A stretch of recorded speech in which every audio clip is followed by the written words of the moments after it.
Deep in the ancient forests, where the roots of the world twist through forgotten time, a legend was born, not with a whisper, but with a cry of rage.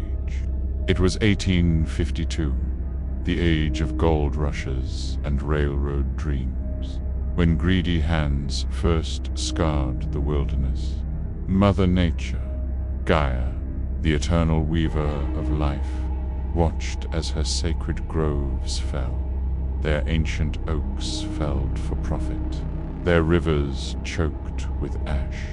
In a forgotten glade in the misty Pacific Northwest, where druidic echoes lingered from indigenous spirits, she wept tears like sap under a blood-red moon. From the splintered bark and twisted roots, she summoned her vengeance, weaving the elements into form.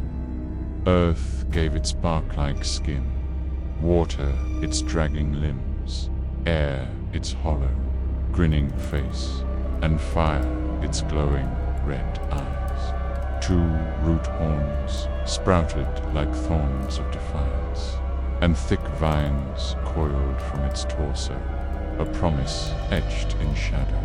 Thus, the Hallow Shade rose, a 12-foot sentinel, born to guard the wild from those who desecrate without remorse. It sank into the earth, its roots merging with the forest's soul, waiting for the call. For centuries, the Hallow Shade has lurked in the shadows, a silent protector of the thin woodland strips that separate the wild from the sprawl. It moves unseen, slithering through subterranean root networks, its essence threading the mycelium like a living web, or stepping through portals that swirl with mist and fallen leaves. To the repentant it offers mercy, a poacher lost in thorns, haunted by visions of dying trees, until he vows to mend his ways. A child who strays too far, returned with a tale of red eyes that fade like dreams. But to the greedy, the remorseless, it promises a darker fate. The locals of Evergreen Hollow whisper of its wrath, lagers vanishing, their camps found empty save for uprooted earth and splintered tools. Elders leave offerings at the forest's edge, seeds, water, whispered prayers to appease the shade. Yet, as subdivisions creep closer, its patience wanes. The earth trembles with its anger, and the wind carries its growl.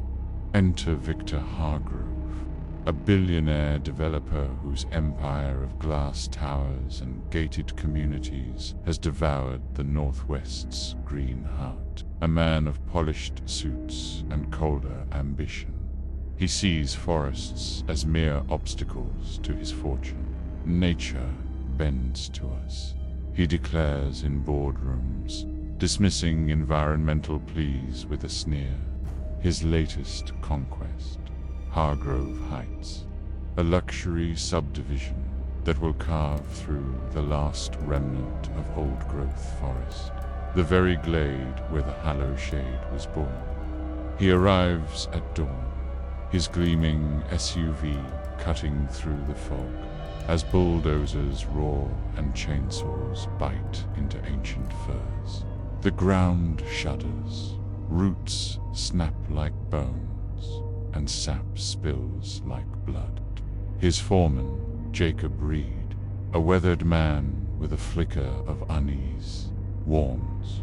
The old folks say this land's cursed. Hargrove laughs. Superstition, double the pace.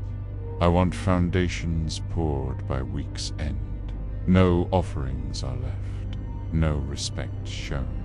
That night, as the crew departs, Hargrove lingers, flashlight trembling in the mist, plotting his next triumph. The forest watches, the Hallow Shade stirs. Midnight cloaks the glade in fog. Hargrove stands alone, sketching plans on a tablet, when a rustle cuts the silence, a low, guttural growl vibrating through the soil. He swings his light, catching a towering silhouette. The Hallow Shade, its bark skin blending with the stumps, its root horns twisting upward. The beam reveals its hollow sockets and jagged grin, a maw of splintered wood that widens in mockery. Hargrove stumbles back, screaming in terror, but the creature advances, silent as death. Roots erupt, coiling around his legs, dragging him toward the glade's heart. He screams, clawing at the earth, his nails breaking, but the vines tighten. Nearby, Jacob, hiding behind a felled log, watches in horror, red eyes lock on Hargrove, searing his soul with visions of crumbling estates, dying wildlife, his body rotting to feed the soil.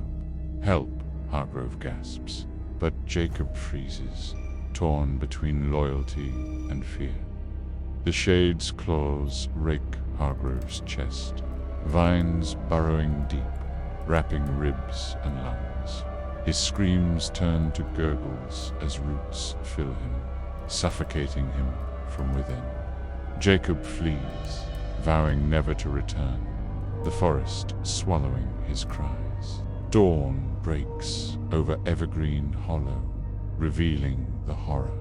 Hargrove's body entwined in grotesque growth, vines bursting from his chest, saplings sprouting from his eyes and mouth, a fertilizer sculpture amid the stumps. Jacob stumbles into town, his tail spreading like wildfire. The project halts. Investors flee, haunted by nightmares of red eyes and twisting roots. The glade begins to heal, new shoots rising from the cleared earth, as if the forest reclaims its own. The Hallow Shade retreats, its roots threading deeper, its portals swirling in the mist. It waits, ever vigilant, ever patient.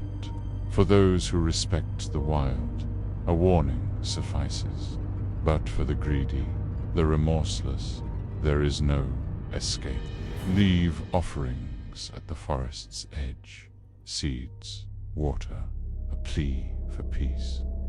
For the Hallow Shade sees all, and its roots run deeper than you know. The forest always wins. The end. If you enjoyed this story, hit the like button and subscribe for more videos, just like this one. This, as always, has been Mortis, and this is Cryptic Sense.